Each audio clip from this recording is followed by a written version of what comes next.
Namaskar and welcome to this Monday edition of Market Mantra, the program in which we give you a complete update on the economic news of the day. And today, friends, we shall also be taking calls from you on any queries that you may have on economic, business and stock market news. But please do remember that we do not address company-specific queries. Well, you may call us on the numbers 23314444, 23717106 and 23717117. And yes, if you are calling us from outside Delhi, please do not forget to add prefix 011 to these numbers. All right, I am Lalema Aneja Dang and with me is my co-anchor in Hindi, Nikhil Kumar. नमस्कार, market मंत्र में आपका स्वागत है। रोज की तरह आज भी हम ताजा आर्थिक समाचार लेकर के हाजिर हैं। आज सोमवार है और आज हम कार्यक्रम में आपके सवाल भी शामिल करेंगे। आर्थिक, व्यापारिक और शेयर बाजार से जुड़े किसी भी विषय पर आप हमसे प्रश्न पूछ सकते हैं। आपको बता दें, कार्यक्रम में किसी विशेष कंपनी या स्टॉक के बारे में हम आपको जानकारी नहीं दे पाएंगे। प्रश्न पूछने के लिए आप हमें इन नंबरों पर फोन कर सकते हैं 23314444, 23717106 और हमारा तीसरा नंबर है 23717117 और सवालों के आपके जवाब देने और चर्चा के लिए हमारे साथ कार्यक्रम में आमंत्रित हैं आर्थिक विशेषज्ञ यामिनी अग्रवाल। यामिनी जी, कार्यक्रम में आपका बहुत बहुत स्वागत है। धन्यवाद। और सबसे पहले न्यूज हेडलाइंस के साथ में लालिमा। Yes, thank you, Nikhil. The headlines first. Domestic stocks fall more than 0.5% amid negative global cues. Sensex closes at 54,471. Nifty ended at 16,302. And rupee slips to all-time low against the US dollar. वैश्विक share बाजार के चलते घरेलू share बाजार में 8% से अधिक की गिरावट। सेंसेक्स 54,471 पर, निफ्टी 16,302 के स्तर पर बंद हुआ और रुपया डॉलर के मुकाबले अब तक के सबसे न्यूनतम स्तर पर पहुंचा।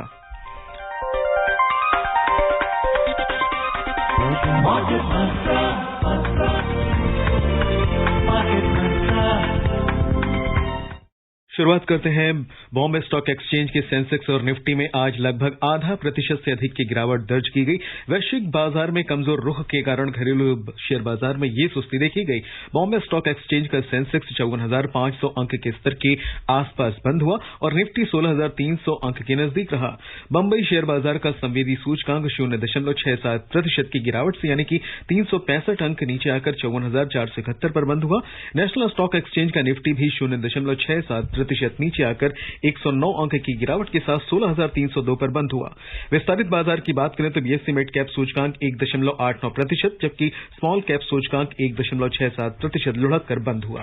The Sensex and the Nifty today plunged more than 0.5%. Both indices declined amid negative global cues.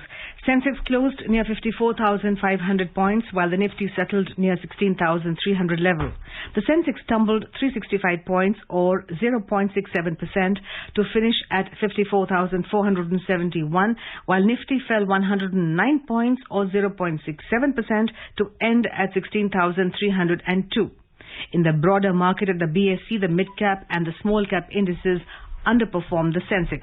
The mid-cap fell 1.89% and the small-cap index ended 1.67%.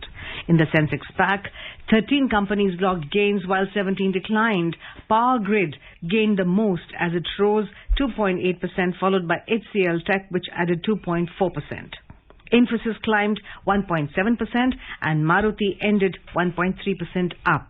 On the other hand, Reliance declined 4%, IndusInd Bank fell 3%, Nestle India lost 2.9% and Tata Steel ended 2.5% down. In sectoral indices at BSE, 16 out of 19 indices fell. IT sector gained maximum with 0.9%, while telecom and tech both indices surged 0.4% each. On the other side, realty and utilities index plunged 2.5% each, while energy tumbled 2.3%. Oil and gas index declined 2.3% and metal fell by 1.9%. The overall breadth of the BSE trade was negative as shares of 1,052 companies gained, while 2,416 fell. Shares of 146 companies remained unchanged. And now we are joined by Sachin, who's calling us all the way from Mumbai. Ji Sachin ji, सवाल पूछें. Madam मैं Audible? Yes, you're audible. Please ask me. Thank you madam. मुझे मेरा एक bank का experience share करना है जो अभी मेरा कल बैंक के साथ हुआ है, प्राइवेट बैंक के साथ। मेरा एक EMI ड्यू था। हाँ बोलिए। लेकिन मेरे अकाउंट में कुछ पैसे नहीं थे, जिसकी वजह से उन्होंने वो सिस्टम से उसके चार्जेस लगा दिए, जो 7.5 से मेरा EMI का अमाउंट कुछ 36,000 के आसपास था, जो उसका उन्होंने 750 रुपया लगा दिया। अच्छा, अभी दूसरी चीज ये कि सुबह मेरे अकाउंट में वो पैसे आ गए, क्योंकि वो पैसे आने ही वाले थे, कुछ टेक्निकल ग्लिच की वजह से वो रुक गए थे। मैंने एक चीज ऑब्जर्व की है कि जब हमारे अकाउंट में पैसे रहते हैं तब ये लोग चार्जेस लगाते नहीं है और वो आराम से मंडे को मतलब वो क्रेडिट करते हैं। लेकिन जिस दिन हमारे अकाउंट में पैसे नहीं रहते। जी, आपका सवाल क्या है, आप ये पूछिए। आपकी प्रॉब्लम क्या है, वो जानना चाहते हैं। मैडम सर, मुझे वही पूछना है। मैंने जब उनको मेरे जो 750 रुपये उन्होंने चार्जेस लगाए ना, हाँ, मैंने EMI तो उनको इमीडिएटली पे कर दिया, क्योंकि उसके बाद वो लेट पेमेंट चार्जेस वगैरह वो तो आपको पता रहेंगे EMI के लिए लगते हैं वो। हाँ जी, देखिए, जब आपको EMI पे करनी होती है उसकी एक डेट होती है। अगर आप उस डेट तक EMI पे कर देते हैं तो चार्जेस नहीं लगते। कभी कभार बैंक्स वेव ऑफ भी कर देते हैं EMI पे चार्जेस, अगर आप उनसे रिक्वेस्ट करें। उसके लिए आप एक रिक्वेस्ट डाल सकते हैं और रिवर्स चार्जेस करने के लिए भी रिक्वेस्ट डाल सकते हैं। वो बैंक के ऊपर निर्भर करता है कि वो आपके चार्जेस वेव ऑफ करता है या नहीं करता, पर वो इंटरेस्ट जरूर लगाता है अगर आपकी EMI डिले होती है तो। और चेन्नई से गणेश हमारे साथ जुड़ चुके हैं फोन लाइन पर। हेलो जी गणेश जी, गुड इवनिंग जी। Good evening Market Mantra team. Good evening madam, I am having non-ferrous metals in my portfolio, which has taken a significant beating of late. What will be the prospects to hold it for the next 4 to 5 years, madam? Is it worth holding, or due to some people are talking about some metal cycle, will it further go down and create more loss in my portfolio? Thank you, madam. Well, overall, the metal sector has been a good sector and has been giving good returns to people. The metal sector seems to have good prospects. I don't think that there would be a cycle that would affect the metal sector. And overall, the metal, because of the demand that continues to be on a rising side, will continue to keep the prices on a higher level itself. Right. And now we're joined by Jitendra, who's calling us from Khajuraho. जी, जितेंद्र जी, सवाल पूछिए। जी, market Mantra team नमस्ते, Yamini ma'am को भी नमस्ते। जी नमस्ते ma'am, 2 question है। पहला question है कि जो भी बिजनेस रिलेटेड चैनल हैं वो सुबह से ही एडवाइस देने लगते हैं कि तो उनके अकॉर्डिंग ट्रेडिंग या इन्वेस्टिंग करना चाहिए या अपनी रिसर्च के अनुसार करना चाहिए। और दूसरा क्वेश्चन है कि डिस्ट्रीब्यूटेड लेजर टेक्नोलॉजी क्या होती है। Thank you. जी, पहला सवाल आपका है कि जो प्रकाशित मीडिया चैनल्स हैं वो जो एडवाइस देते हैं उन पे जाएं या नहीं। वो आप चैनल्स को सुन करके, पढ़ करके, अपना सोच करके फिर ही निवेश करें, क्योंकि निवेश करते समय ये जरूरी है कि आपको पहले बात अपना रिस्क प्रोफाइल पता हो कि आप कितने तक रिस्क लेने को तैयार हैं, कितना पैसा निवेश करने को तैयार हैं और किस लॉन्ग टर्म या शॉर्ट टर्म पर्पस के लिए निवेश करना चाहते हैं। उसके बाद आप उस जिसके अंदर निवेश करना चाहते हैं उसके बारे में ज्यादा से ज्यादा जानकारी जानने की कोशिश करें।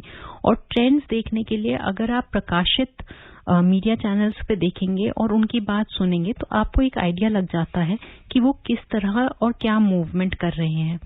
दूसरा आपका डिस्ट्रीब्यूटेड लेजर की बात है। डिस्ट्रीब्यूटेड लेजर जो होता है एक सेंट्रलाइज्ड लेजर के अपोजिट होता है, जिसके अंदर एक जगह पर जो है सारी ट्रांजैक्शंस नहीं रखी जाती, पर अलग अलग जगहों पे जो ट्रांजैक्शंस होती हैं उसका रिकॉर्ड मेंटेन किया जाता है। जी, अतानु शाह हमारे साथ जुड़े फोन लाइन पर, Kolkata.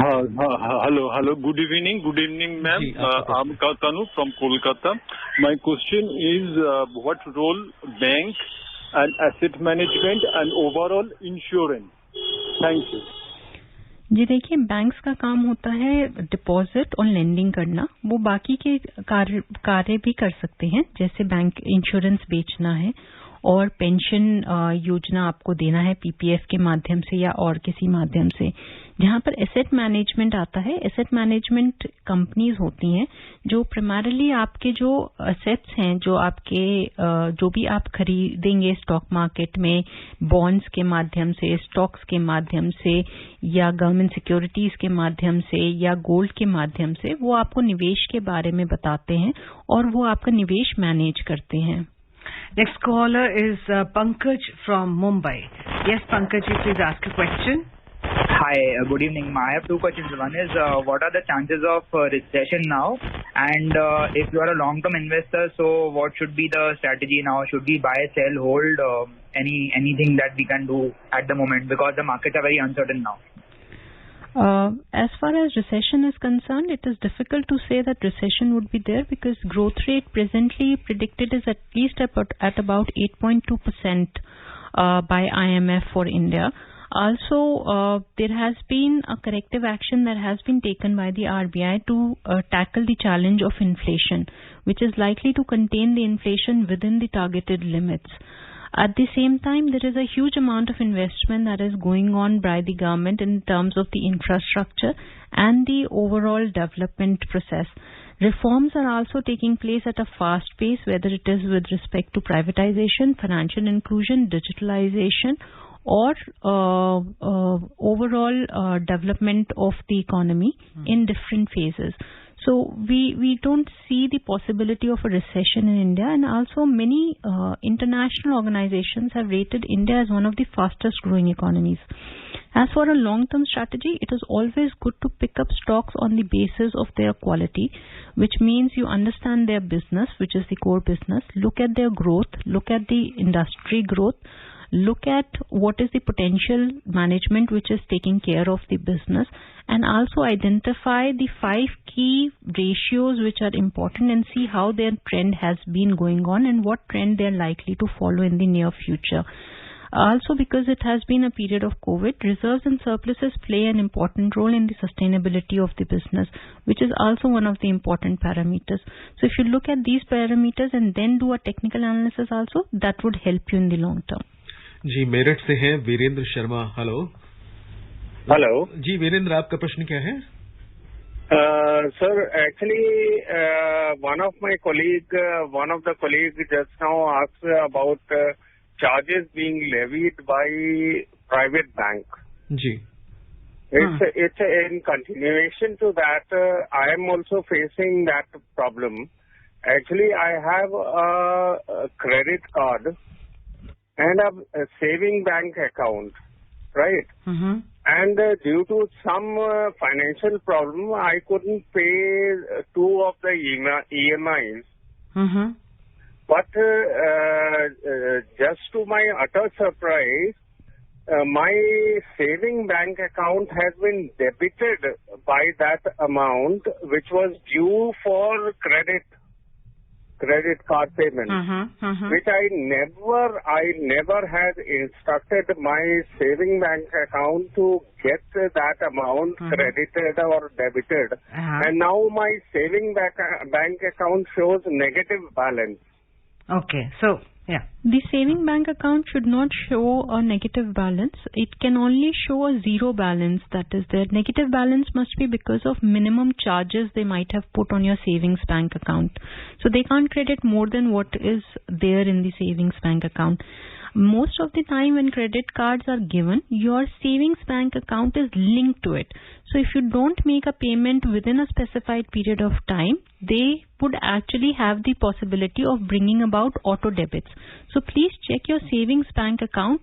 It may not be having minimum balance charges, which may put it in the negative side, and maybe the credit has really not gone to your savings bank account. जहां तक मैं समझ पा रहा हूँ, उनकी समस्या ये हुई है कि इनके क्रेडिट कार्ड का जो बैलेंस था वो कटा इनके सेविंग अकाउंट से और वो चला गया है नेगेटिव बैलेंस में. जी वही कह रहे हैं, जो सेविंग्स बैंक अकाउंट में जो बैलेंस होगा उससे बियॉन्ड वो नहीं काट सकते, तो वो जो चार्जेस लगे होंगे वो मिनिमम बैलेंस के लगे होंगे. Right, we have now Gurunath ji calling us from Thane. जी सवाल पूछिए. मैडम नमस्कार. जी नमस्कार. जी एमएलए मैम को भी नमस्कार. जी नमस्कार. मैम मेरा सवाल है, अभी ये जो इंटरेस्ट रेट हमारे रेपो रेट बढ़ाए गए, मैम क्या अभी जो ऐसे संकेत मिल रहे हैं कि मॉनेटरी पॉलिसी के पहले ही कुछ पॉइंट बढ़ा सकते हैं? और मेरा दूसरा सवाल है, ये जो हमारे देश में, हमारा देश बहुत बड़ा है और क्षेत्रफल भी बहुत बड़ा है मैम, ये जो नेचुरल रिसोर्सेज हमारे जो देश में मिलने चाहिए, मतलब तेल, वायु, गैस वगैरह, भविष्य में ऐसी कोई मतलब संभावना है कि हम देश के बहुत सारा डॉलर के हिसाब से पैसा कमाए, और देशों में तो वो तो उसी की वजह से तो अमीर हुए, जैसे सऊदी अरबिया, रशिया में जो, तो हमारे देश में बहुत बड़ा देश है, तो मैम ऐसी संभावना है कोई मतलब कीमती धातु या तेल गैस वगैरह मिलने की संभावना? That's a very interesting question. जी देखिए, जहाँ तक आपका पहला सवाल है वो इंटरेस्ट रेट्स को लेकर है। जो इंटरेस्ट रेट्स आपके हैं वो अभी बढ़ाए गए हैं रेपो रेट्स के माध्यम से और रिवर्स रेपो रेट्स के माध्यम से, और उनका सीधा असर हम इंटरेस्ट रेट्स पे देख रहे हैं। माना जाता है कि जब federal reserve bank interest rates बढ़ाता है तो इंटरनल और एक्सटर्नल इक्विलिब्रियम को मेंटेन करने के लिए आरबीआई भी उसको फॉलो करता है।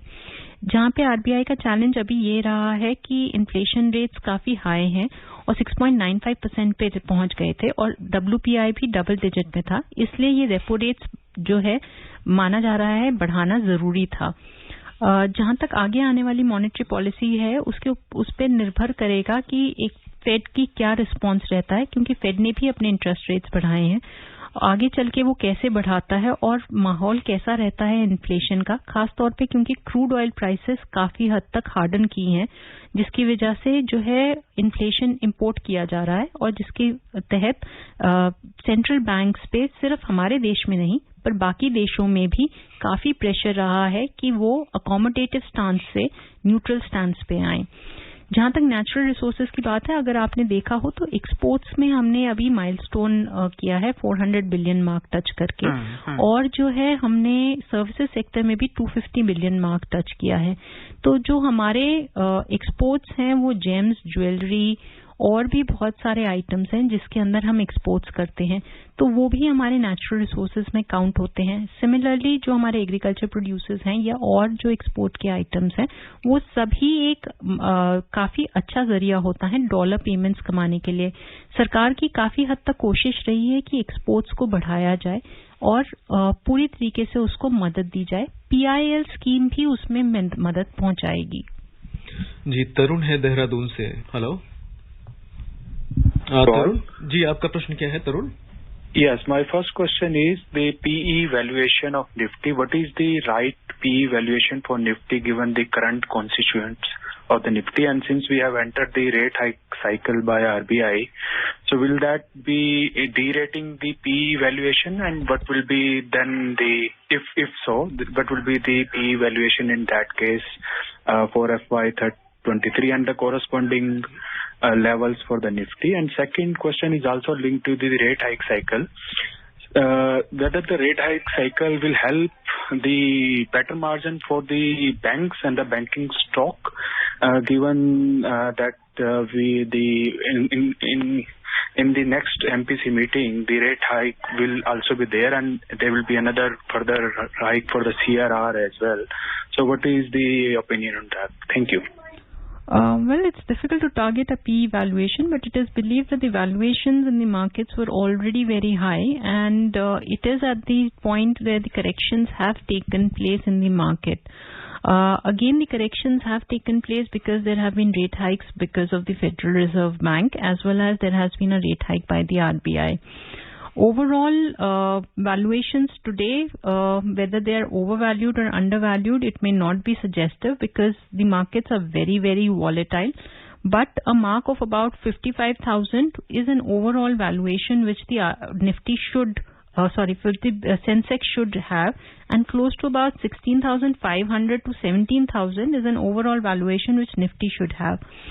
For the rate hike is obviously likely to help banks in terms of getting better interest which is there and improve upon their interest spreads. But it will also depend upon the credit offtake that will take place, because it will have a reduced impact on the credit offtake which was supposed to take place prior to the rate hike. All right, that was an interesting question and you gave quite an expansive answer, Dr. Yamini. But before we go ahead, friends, it's time to take a short break. Please stay tuned. We'll be back soon. उपभोक्ताओं तक पहुंचने का सुलभ और सस्ता माध्यम है आकाशवाणी। आकाशवाणी के विभिन्न केंद्रों से कीजिए अपने उत्पादों और सेवाओं का प्रचार विज्ञापनों के माध्यम से। लोकल और राष्ट्रीय स्तर पर कीजिए अपने बिजनेस का विस्तार, क्योंकि आकाशवाणी में विज्ञापन बुकिंग हुई बहुत ही आसान। अब घर, दफ्तर या दुकान पर बैठे बैठे आप कर सकते हैं विज्ञापनों की बुकिंग। डायल कीजिए 870-001-4242। नंबर एक बार फिर नोट करें, 870-001-4242। स्वागत है आप सभी का एक बार फिर से कार्यक्रम मार्केट मंत्र में। और अंतर बैंकिंग विदेशी मुद्रा बाजार में रुपए में आज भी गिरावट जारी रही। $1 की तुलना में रुपया 55 पैसे कमजोर होकर $76.98 के स्तर पर पहुंचा। रुपया मार्च के निम्नतम स्तर $77.46 के स्तर तक पहुंच गया था। 6 अन्य प्रमुख मुद्राओं की तुलना में डॉलर की मजबूती मापने वाला डॉलर सूचकांक दिन के कारोबार में आज 0.7% की बढ़त से 103.84 पर था। आइए अब चलते हैं वैश्विक बाजारों की ओर। तो एशियाई शेयर बाजारों में आज फिर गिरावट हुई और डॉलर 2 दशकों के उच्चतम स्तर तक पहुंच गया। शंघाई में कड़े लॉकडाउन और ऊंची ब्याज दरों ने निवेशकों में चिंताएं बढ़ा दी हैं। हांगकांग के हिंग सेंग में आज 3.8% की गिरावट आई, जबकि सिंगापुर का स्ट्रेट्स टाइम्स सूचकांक 0.5% नीचे आ गया। दक्षिण कोरिया का कॉस्पी आज 1.3% घाटे में रहा। वहीं जापान के निक्केई 225 के सूचकांक में 2.5% की गिरावट हुई। उधर चीन का शंघाई कंपोजिट सूचकांक आज 0.1% ऊपर आ गया। यूरोपीय शेयर बाजारों में भी आज दिन के कारोबार में गिरावट का रुख देखा गया। अंतर्दिवसीय कारोबार में लंदन का FTSE 100 और जर्मनी का डैक्स 1.8% घाटे में कारोबार कर रहा था। वहीं फ्रांस का कैग अंतिम समाचार मिलने तक 2% के नुकसान में था। और इस बीच हमारे साथ जुड़ चुके हैं फोन लाइन पर दिल्ली से पंकज। हेलो जी पंकज, आपका प्रश्न पूछिए। हाँ जी सर। जी सर, ये बहुत वैल्यूएबल है एंड रिटेल इन्वेस्टर के लिए तो ये ब्लेसिंग इन डिस्गाइज है जी। And thanks. हेलो हाँ बताइए। जी जी जी सवाल मैम, बड़ा क्वेश्चन बहुत बढ़िया तो नहीं है। आईपीएफ जो है वो क्या इन्वेस्टर के लिए है या इन्वेस्टर उसकी मर्जी के लिए? मतलब इन्वेस्टर को रिप्लाई नहीं मिलता। जितने भी आईपीएफ में चले जाते हैं उसको लेना बहुत मुश्किल, मतलब बिल्कुल टीडियस है। वहाँ एक वन विंडो नहीं है। और अगर हमारे पास सर्वाइवर सर्टिफिकेट मिल गया है तो क्या हम उस बेस पे क्लेम कर सकते हैं या वो सक्सेशन सर्टिफिकेट ही मांगते हैं, जिसको लेना भी बहुत टाइम लगता है, 2-3 साल लग जाते हैं जी। आईपीएफ का फुल फॉर्म बताइए। सिंगल विंडो पे वहाँ पे अगर हम नाम देते हैं तो वो ये कि नहीं बताते इतनी सारी कंपनियों के आईपीएफ आए हैं, वो हमें अप्रोच क्यों नहीं करते? ना ही वो अप्रोच करते हैं, ना ही कोई मेल आती है। पंकज जी, आपका रेफरेंस आईपीओ से है IPF? IEPF, investor education protection fund, जो इन्वेस्टर के बिहाफ पे बनाया गया है प्रोटेक्शन के लिए। अब प्रोटेक्शन है या वो, और नीचे के लेवल पे लोग पास कर देते हैं, ऊपर के लेवल पे लोग किसी वजह से पास नहीं करते। मैं उस पर कमेंट नहीं करना चाहूंगा जी। वो लोग उसको अप्रूव ही नहीं करते, जबकि सेम डॉक्यूमेंट डबल काम हो रहा है। सेम डॉक्यूमेंट कंपनी ले चुकी है, या तो कंपनियों को मना कर दे ट्रांसमिशन करने के लिए। ट्रांसमिशन करने के बाद वहाँ इन्वेस्टर एजुकेशन प्रोटेक्शन में फंड में आपका एप्लीकेशन फंस जाती है। और वो इतना डिफिकल्ट है ईपीएफ 5 और उनका पूरा फॉर्मेट। या तो प्रोफेशनल को 40%, 50% दो, वो खाएंगे पैसा हमारा इन्वेस्टमेंट का।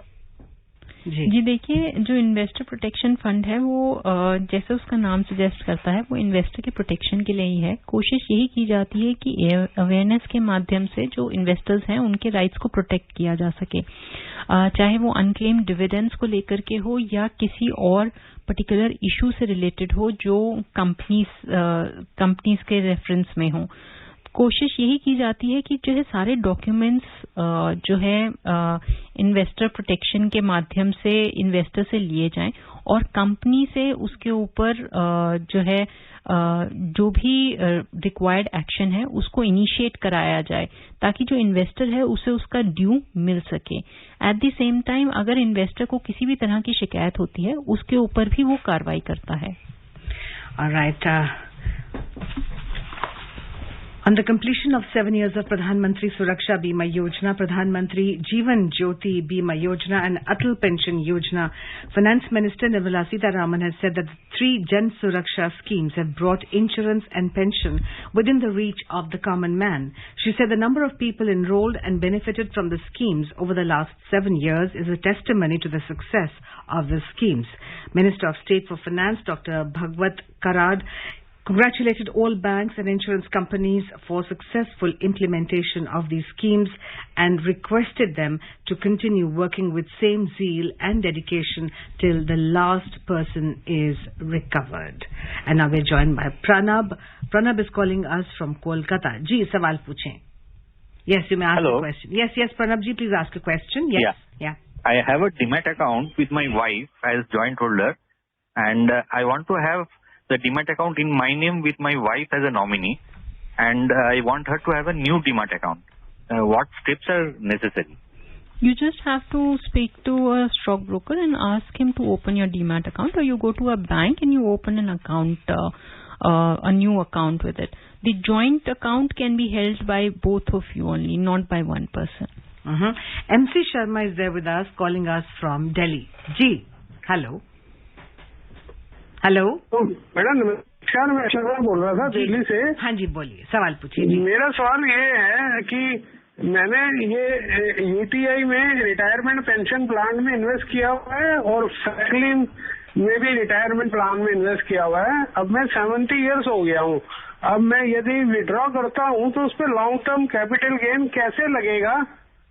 जैसे ये शेयर्स का होता है वैसे होता है क्या? 31/1 वो 2018 का रेट लेना पड़ता है या कैसे है, थोड़ा बताएंगे? जी, अगर आपने म्यूचुअल फंड में ले रखा है तो वो एनएवी के बेसिस पे होगा।